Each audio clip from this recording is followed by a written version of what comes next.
Magandang tanghali Pilipinas, sa anumang oras sa buong mundo. Narito na ang Bombo Network News Noontime Edition.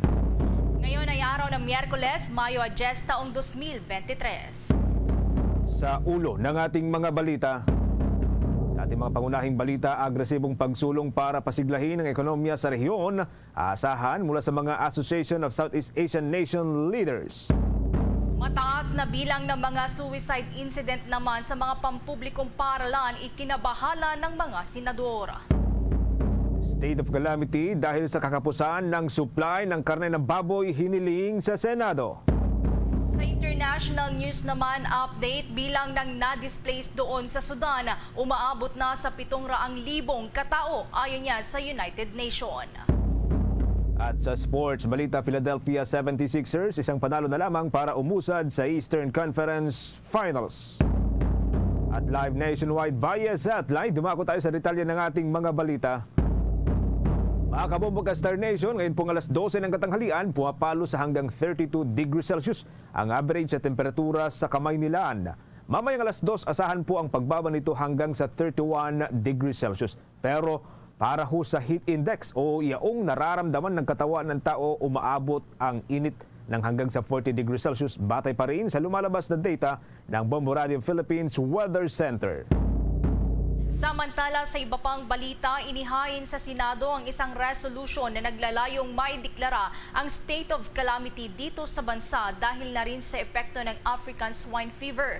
Sa Senate Resolution 565 na inihain ni Senator Francis Tolentino, nakasaad dito ang pagkalat ng African swine fever sa mga babuyan na umabot na umano ng hanggang 54 na probinsya. Ang nasabing bilang ay mahigit kalahati na sa kabuang 82 probinsya sa buong bansa.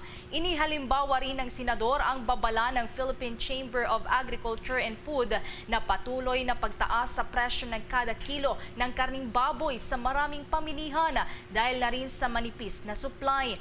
Nakasaad din sa resolusyon na nauna ng pagkumpirma ng Department of Agriculture na maaaring kapusin ang supply ng karne ng baboy dito sa Pilipinas sa darating na buwan ng Hunyo. Posible umanong abutin ito ng hanggang sa 46,000 metrikong tonelada na kakulangan. Habang ang demand naman sa karne ng baboy ay umaabot na sa 145,000 metric tons. Katwiran naman ng senador na kapag naideklara ang state of calamity sa bansa, maaaring magamit ng Department of Agriculture, maging ng mga lokal na pamahalaan at iba pang mga nakalinyang ahensya ang kanilang Quick Response Fund. Kasama na ang pondo para makagawa ng aksyon at programa para matugunan ang naturang issue. Maaari ding magamit ang pondo anya sa pagtugon sa pagkalugi ng mga magbababoy sa buong bansa dahil na rin sa ilang apektado na rin ng African swine fever. Sa taong 2019 nga nang unang madetect ang African swine fever na kumalat sa 458 mga bayan hanggang sa maapektuhan na ang maraming mga probinsya dito sa bansa. Samantala, sa ibang mga balita, nais ni Senator Amy Marcos na maimbestigahan ang umano'y malawakang fraudulent voter registration para sa barangay at sangguniang kabataan elections na nakatakdang idao sa Oktubre ng kasalukuyang taon. Binanggit ng Senador sa inihain nitong Senate Resolution number 592 ang isang ulat noong 2020 kung saan nasa mahigit 77,000 double o multiple registration records ang tinanggal ng Commission on Elections.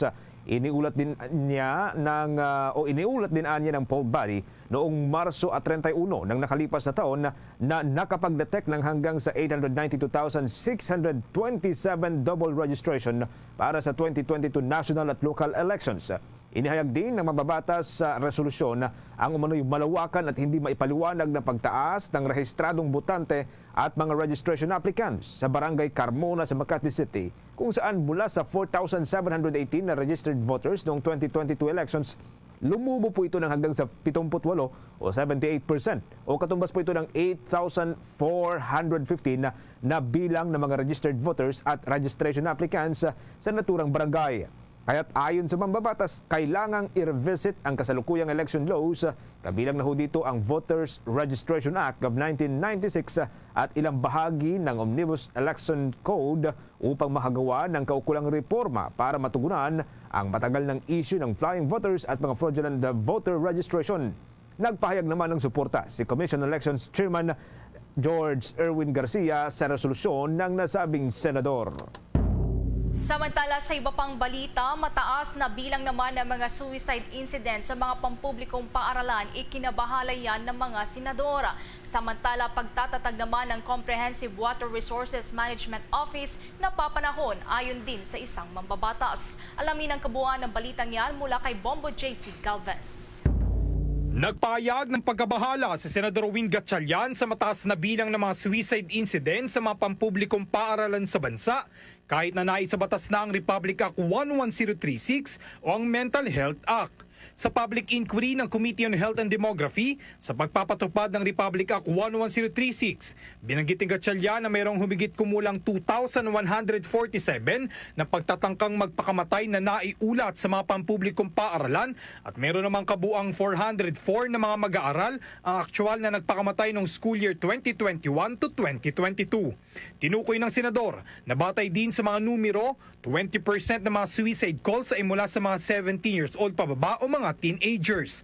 Dahil dito, inamin ng senador na hindi sapat ang nagiging aksyon ng gobyerno upang mapigilan ang mga kaso ng suicide kasabay ng paalala na hindi naman sapat ang pagtatayo lamang ng hotlines upang tugunan ng problema. Inirekomenda ni Gatchalian sa Department of Health na i-consolidate ang lahat ng datos kaugnay sa issue ng mental health, isa-isang i-analyze at saka bumuo ng mga hakbangin upang ito ay tugunan. Punto natin we have a law, but we don't know if the law is effective or not. We have a law, but we don't know if we are implementing it to the letter or not. And I saw again in the website of the DOH, apparently in 2019 you got 3,000 calls. In 2020 you received 11,000 calls. In 2021 received 14,000 calls. So in 2020 the number of calls tripled. So in 2021, the number of calls quadrupled. Why is that? Samantala, sa ibang balita naman, napapanahon na magtatag ang Pilipinas ng Comprehensive Water Resources Management Office para matugunan ang matinding krisis sa tubig sa mga susunod na panahon. Ginawa ni Senador Lito Lapid ang pahayag matapos lagdaan ni Pangulong Bongbong Marcos Jr. noong Abril 27, 2023 ang Executive Order No. 22 na lilikas sa Comprehensive Water Resources Management Office. Sa ilalim niya ng pangangasiwa ng Department of Environment and Natural Resources. Layunin ng Executive Order No. 22 nabuuin at pag-isahin na lang ang mga hakbangin at regulatory functions ng mga ahensya ng pamahalaan para maging available at sustainable ang supply ng tubig sa bansa. Umaapila si Lapid sa mga kapwa-senador na agarang ikalendaryo at ipasa ang kanyang panukalang batas para magkaroon ng permanenteng ahensya at programa na tutugon sa water crisis sa bansa. Sa ilalim pa ng panukala ni Lapid, layunin nito na magtakda ng mga reglamento o regulasyon sa mga ahensya ng nasyonal at lokal na pamahalaan na may kinalaman yan sa water extraction at water distribution. Para sa Bombo Network News, ako si Bombo JC Galvez, nag-uulat para sa #1 and most trusted radio network in the country, Bombo Radio Philippines. Basta Radio, Bombo! 7 na minuto makalipas ang alas 12 ng katanghalian, tiniyak ni Pangulong Ferdinand Marcos Jr. na ipagpapatuloy pa rin ng gobyerno ng Pilipinas ang paghimok sa Indonesian government para magawaran ng pardon ang Pinay worker na nasa death row na si Mary Jane Veloso. Ginawa ng Pangulo ang naturang pahayag kasabay ng kanyang 2 araw na state visit sa Indonesia para dumalo sa ika-42 ASEAN Summit mula ika-10 ng Mayo hanggang sa Mayo 11.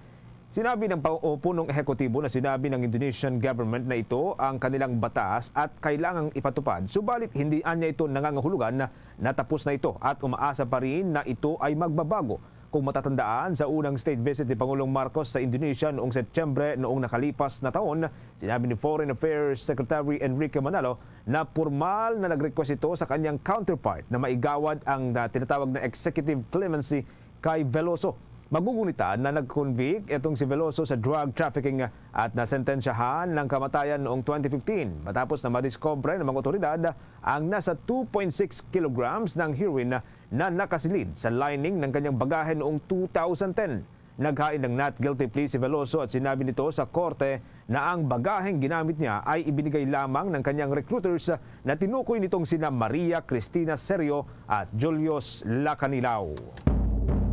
Samantala, sa iba pang mga balita mula sa labas ng himpilan, agresibong pagsulong naman para pasiglahin ang ekonomiya sa rehiyon aasahan mula sa mga Association of Southeast Asian Nation Leaders.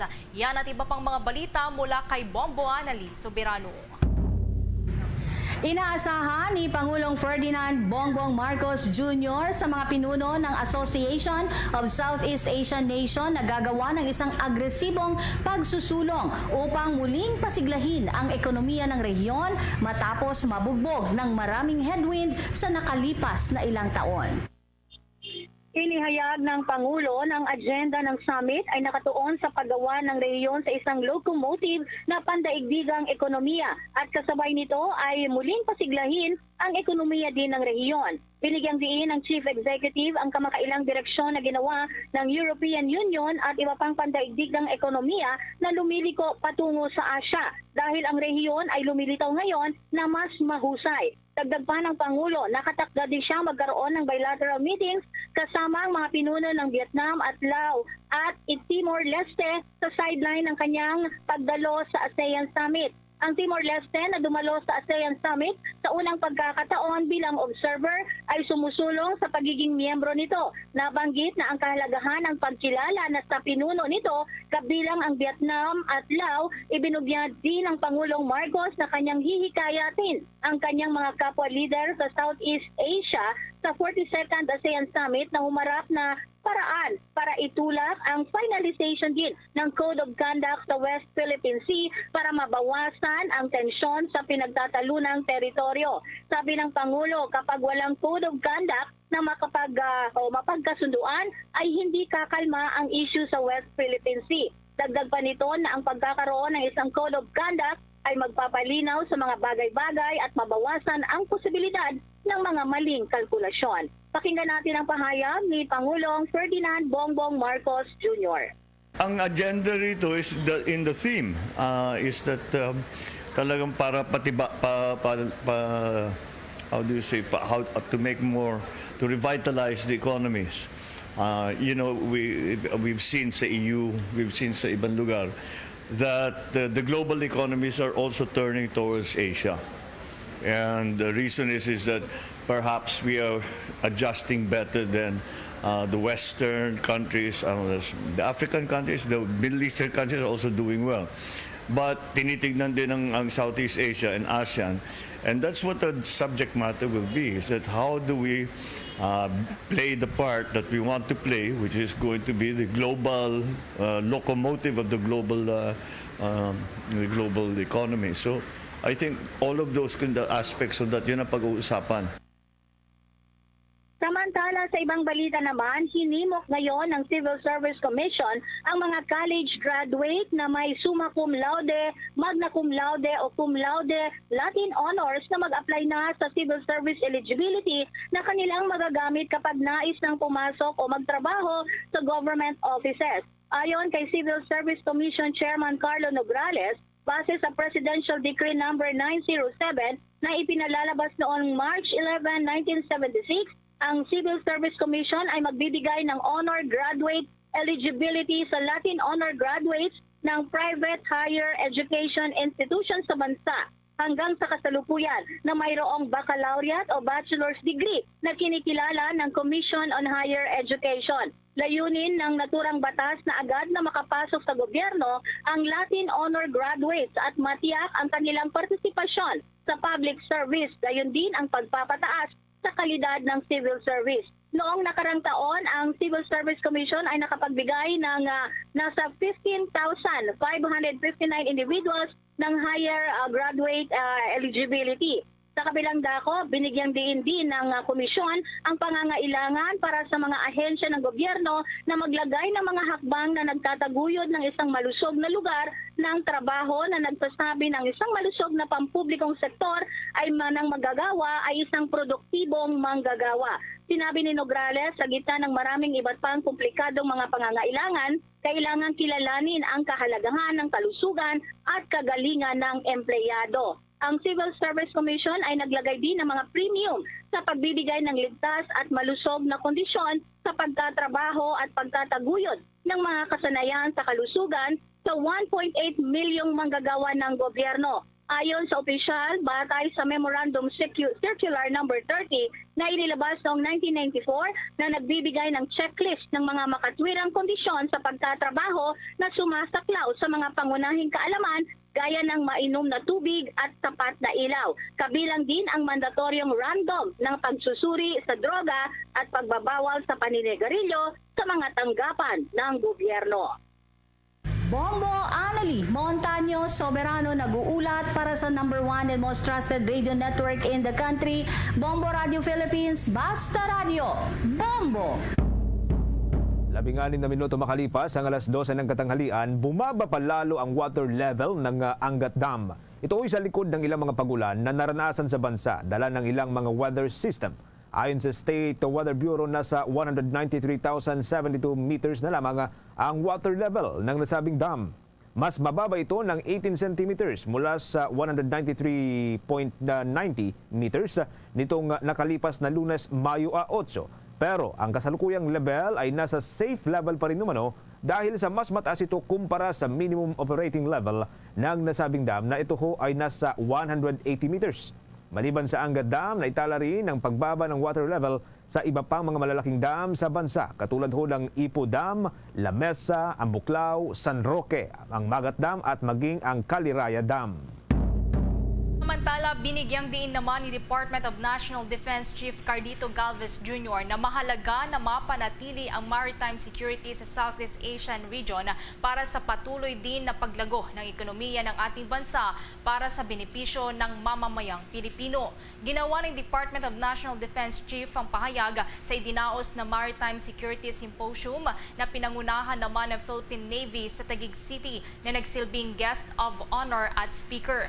Bahagyang naturang okasyon sa mga aktibidad ng ika-125 anibersaryo ng Philippine Navy ngayong buwan at pagsisimula na rin ng ika-17 Association of Southeast Asian Nations o ASEAN Navy Chief Meeting sa ngayong araw, Mayo 10. Ayon pa kay Galvez, sa nakalipas na 5 dekada, nakagawa ng mahalagang hakbang ang ASEAN sa pagtataguyod ng makabuluhang kooperasyon sa pagitan ng mga member states nito. Nagsilbi din anya ang ASEAN Defense Ministers Meeting at ADMM Plus bilang pinakaproduktibong platforms para makapag-engage sa ibang mga bansa at makabuo din ng innovative solutions para sa traditional at non-traditional concerns sa maritime domain. Oras natin, 17 minuto makalipas ang alas 12 ng katanghalian. Papatuloy po ng ating balitaan, mga kabombo Caster Nation, ang Department of Interior and Local Government o DILG Secretary Abalos pinaiimbestigahan ng questionableng paglalabas ng mga Service Recognition Incentive ng mga pulis noon pong 2022. Samantala, meron din pulong o muli pong nagpulong ang SITG o Special Investigation Task Group DEGAMO para ho dito sa update sa investigasyon ng DEGAMO's Ley. May nakuang report po dyan si Bombo Marlene Padiernos. Pinaiimbestigahan ngayon ni Department of the Interior and Local Government Secretary Benjamin Abalos Jr. ang paglalabas ng Service Recognition Incentive ng mga pulis noong taong 2022.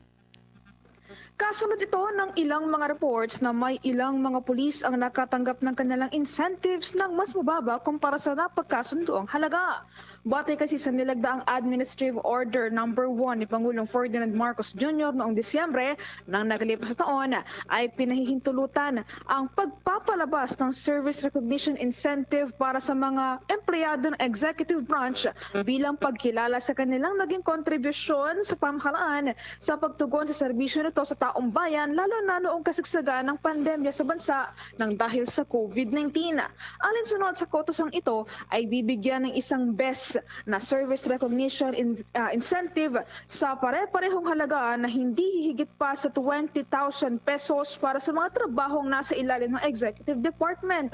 Noong Enero, sinabi noon ni Philippine National Police Chief Police General Rodolfo Azorin Jr. na batay sa ulat na natanggap niya mula sa PNP PNP Finance Service, ang lahat ng mga kwalipikadong tauhan ay nakatanggap ng pare-parehong rate na 7,000 pesos ayon sa magagamit na inilabas na pondo ng ahensya para sa personal services and maintenance and other operating expenses.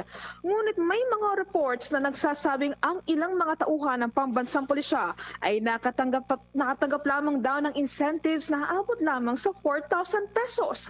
Ayon kay Abalos, ipinaubaya niya kaya Philippine National Police Chief Police General Benjamin Acorda Jr. ang investigasyon ukol dito dahil kinakailangan anyang agad na masiyasat ang nasabing issue. Kaugnay niyan, narito pa ang bahagi ng pahayag ni Department of the Interior and Local Government Secretary Benjamin Abalos Jr. Sa pension, kailangan talaga to ng kailangan mo ng consultation on the ground. Kasi marami kang factors na i-consider dito at dapat malaman din ng mga police natin on the ground. They should look at the numbers, ang nangyayari ngayon, and for them to really decide. Kasi if you just show figures without the actual numbers, hindi nila maunawaan. So yun ang sinasabi ko. Importante, let's go to the grassroots, papain natin ito, at tanong mismo in those involved. Kasi sila yun pension nila ito Importante, malaman nila lahat, ulit-ulit ng lahat, so that they could decide intelligently on this and have a position. Samantala, sa ibang mga balita, nagpulong muli ang Special Investigation Task Group DEGAMO upang pag-usapan muli ang nagpapatuloy na investigasyon sa pamamaslang kay Negros Oriental Governor Ruel DEGAMO. Ito ay isinagawa ng mga kinaukulan ilang oras bago ang gaganaping pagdinig mamaya sa Senado hinggil pa rin sa kasong ito. Ayon kay Philippine National Police Chief Police General Benjamin Acorda Jr., nagtutulungan ang National Bureau of Investigation at PNP Forensic Group para makuha lahat ng ebidensya sa kaso nang sa ganon ay maging matibay ang reklamong ihahain nila laban sa mga suspect. Aniya, sa naturang pagdinig ay inaasahang isisiwalat ng Special Investigation Task Group DEGAMO ang mga updates at developments sa kasong ito. Kaugnay nito ay tiniyak naman ni Philippine National Police na igagawad ang hustisya kay DEGAMO at sa naulilang pamilya nito sa ibang mga biktima kung saan kanilang papanagutin sa batas ang mga nasa likod ng naturang karumal-dumal na krimen. Matatandaang una nang natukoy ng mga otoridad ang 11 suspect kasama si Marvin Miranda, dating bodyguard ni Congressman Arnulfo Teves Jr. o III, na isa umano sa mga utak sa likod ng nasabing krimen. Para Bombo Network News, po si Bombo Marlene Padiernos nag-uulat para sa #1 and most trusted radio network in the country, Bombo Radio Philippines, Basta Radio. Bombo! Discover Chaonu's favorite iced Dunkin' drink that'll surely be one of your favorites too. Dunkin' Spanish Latte. Made with bold espresso and condensada, poured over ice. There's nothing like this strong, sweet, creamy rush. Muy delicioso. Nothing like Dunkin' Spanish Latte. Pasalubong ng bayan. Karagdagan pa rin sa ating mga balita, applications na makakatulong sa implementasyon ng digitalization dito sa ating bansa. Malapit na raw hong ilunsad. Batay po ito sa report ng Department of Information and Communications Technology. Meron din pong isang Memorandum of Understanding kasama ang 13 mga non-government association para sa pagpapatupad ng digitalization sa bansa nilagdaan na. Yan at iba pang mga balita nakatutok si Bomboy Canunies. Sa pagpapalawig ng digitalization sa bansa, bumubuo ang Department of Information and Communications Technology ng isang aplikasyon na mas magpapadali sa mga transaksyon ng ahensya ng gobyerno. Itong aplikasyon ay tatawaging eGov.ph app kung saan ang mga transaksyon ng kasamang ahensya ay may proseso na sa pamamagitan nito. Gamit lamang ang mga mobile devices kahit saan mang lugar ay maaaring ma-access itong application pati na rin ang mga services at information ng gobyerno. Layunin nito na mas maging contactless, cashless at paperless ang transaksyon na ipoproseso dito. Itong eGov.ph app ay nasa ilalim ng Republic Act Act 11032 o ang Ease of Doing Business Act, pati na rin ang Senate Bill 1738 o ang E-Governance Act, kung saan ang mga ito ay naglalayong magkaroon ng interconnected communication network sa buong bansa pati na rin sa mga local government unit. Kaugnay nito, pakinggan natin ang naging pahayag ni Department of Information and Communications Technology Undersecretary Paul Mercado. Their side to use this. Kailangan lahat sila nag-agree na i-consider itong digital app. But kung makikita nila yung bilis ng pagkuha nung data, mas madali kasi yung paglipat hindi ka na magsusulat So I think policy will follow Kung maaalala, nilagdaan ng Department of Information and Communications Technology ang Memorandum of Understanding kasama ang 13 ahensya ng gobyerno. Kabilang sa mga ahensya ng gobyerno na lumagda ay ang Department of Social Welfare and Development, Department of Transportation, Department of Public Works and Highways, Anti-Red Tape Authority, Bureau of Internal Revenue, Bureau of Treasury, Home Development Mutual Fund, National Printing Office, Council for Welfare of Children, Maritime Industry Authority, Philippine Commission on Women, Credit Information Corporation at ang National Commission for Senior Citizens. Sa ngayon, nagsisimula na ang ilang ahensya sa implementasyon ng digitalization tulad na lamang ng e-travel system sa Ninoy Aquino International Airport at ang planong paglunsad ng Digital Driver's License ng Land Transportation Office. Bombo Network News, Bombo Ay Canuñas nag-uulat para sa #1 and most trusted radio network in the country, Bombo Radio Philippines. Basta radyo, Bombo! Sa mga karagdagan pang balita mula sa lalawigan, ang Peace Covenant signing naman isasagawa sa Negros Oriental upang simulan na ang healing process kasunod na rin ng Pamplona Massacre. May nagkalapang balita, mamaya antabayanan niyan sa pagbabalita po ng Star FM Cebu. Samantala muna, ito, dakuan na po natin na sa kabilang linya na ang Star FM Cebu.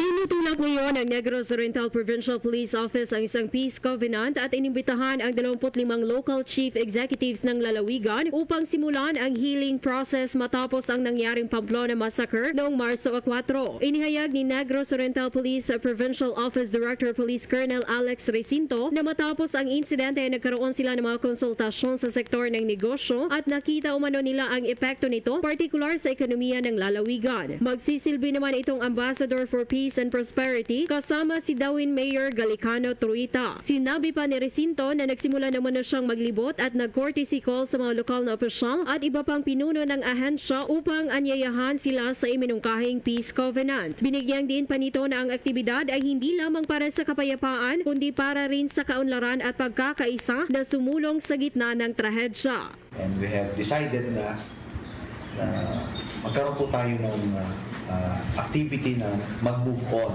after the incident na para nang po matulungan natin ang buong province ng Negros Oriental.